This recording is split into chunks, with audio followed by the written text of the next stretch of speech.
Today we will learn how to quickly change values in the range. So for example, we want to add some value to it, we want to multiply it, and so on.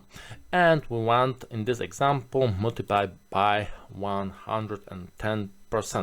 And in Excel it doesn't matter if the value is formatted as percentage or is just a number.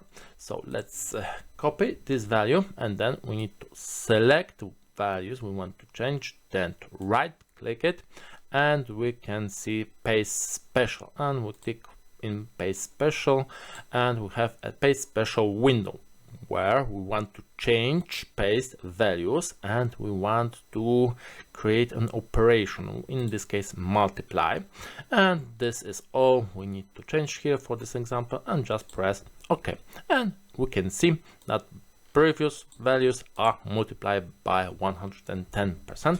And a fun fact is that in the gray cells we had a formula, and in case of formula we get an mathematical operation added, not the value strictly.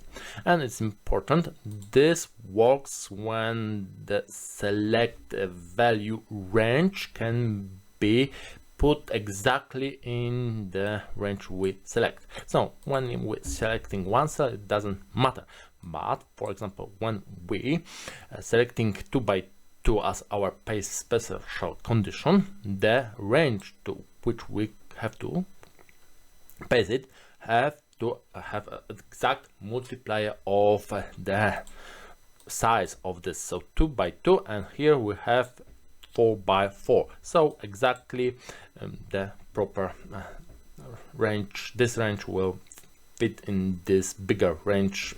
As a whole numbers will fit. So Ctrl C, selecting this, and this time we are using shortcut Ctrl Alt V, and we want to multiply it and values. So this and this, and OK, and we can see that the first row is multiplied by 110%, but the second is multiplied by 120%, so 1.2. And it's also possible to change only some of values. For example, we want to change those cells, so those cells based on these values. So once again, Ctrl C, and we are selecting this range, and Ctrl Alt V, and once again values multiply, but we this time have to remember to skip blanks, so we won't have multiply by 0, and OK, and we can see the change in values. Where there were strict values, we have a new value. When there was a formula, we have a proper change in formula.